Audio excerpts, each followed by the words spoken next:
12, verse 22. Chapter 12, verse 22. And I believe I'm a disciple of Jesus. So then Jesus said to his disciples, therefore I tell you, do not worry about your life, what you eat, or about your body, or what you will wear. Life is more than food, and the body more than clothes. Consider the ravens, that they do not sow or reap. They have a storeroom or barn, yet God feeds them. And how much more valuable you are than the birds. To me, I know that I'm more valuable than birds, but what I mean by this is sometimes I worry about what am I going to do? Am I going to have enough money for this or that? I shouldn't worry about that stuff, and I still do sometimes. But I know it's about Jesus. Jesus will take care of all my needs. And I really have to put more faith in Jesus, because sometimes in the world, I start thinking about the way men think, like, okay, I got to go do this, go work over here, go do this. But yet I should remember that Jesus will take care of all my needs. He says all your needs. He doesn't say just this need. He says every part of your needs, everything. So I know that he will take care of everything for me. All right, so I'm really glad. I love Jesus with all my heart. Yes. I want to, every morning we go out and pray. We go to where do we go? Oh, downtown? Downtown, sorry. Forgot old the hat. Downtown, I always say, either in the beginning or in the end or during the feeding, a lot of people come up to me and say, where do you go? Where do you go after? And I say, I go to the mission. And they're like, well, we're by the mission. They think I'm going to know, not those missions, another mission. It's a discipleship, like a program of discipleship. Men and women, hit me up. And I tell them they can come with me if they like. I put them in the van and bring them over here. But yesterday, we had another brother who decided to come. And actually, this brother knows about Hollywood because he participates in Hollywood. And I'm going to go Friday Hollywood. I like Hollywood. Hey, Jesus. Hollywood. So I'm going to introduce you to a new member of our family, okay? His name is Robert. Robert, come up here for a minute. This brother here is a new member of our discipleship family. Right? Just give us a testimony 2 minutes. 2 minutes. All right, let me go.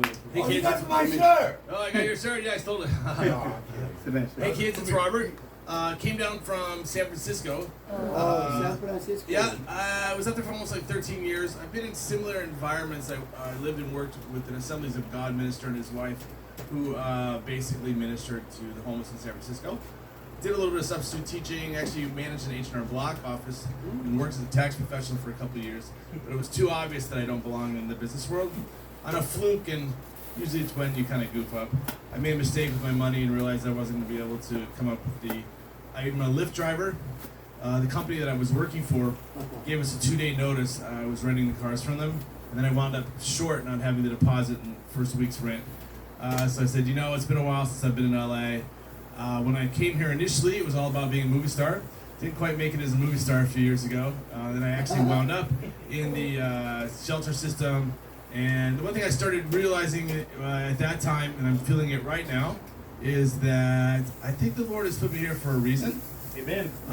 What was kind of interesting is that I was walking down Venice Boulevard, which I used to do all the time, and there's a gentleman there who has a testimony about being a drug addict as a young man.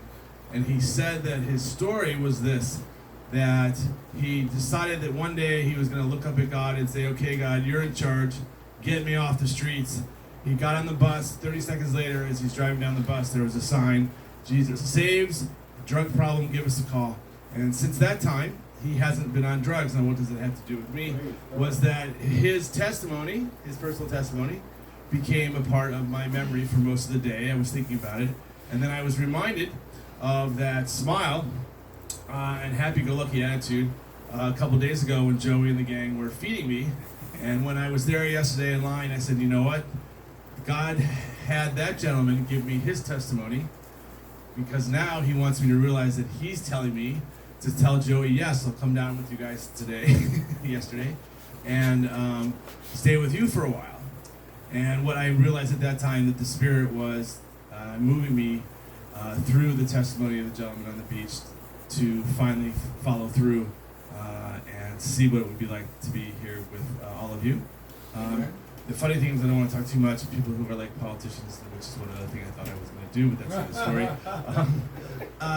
The Olympics are going to be in 6 years, and I'm starting to develop an idea that I've worked like at the Olympics in Atlanta. I used to actually tour. I was not a performer. I was a host in VIP for Cirque du Soleil. Do you guys know the famous troupe?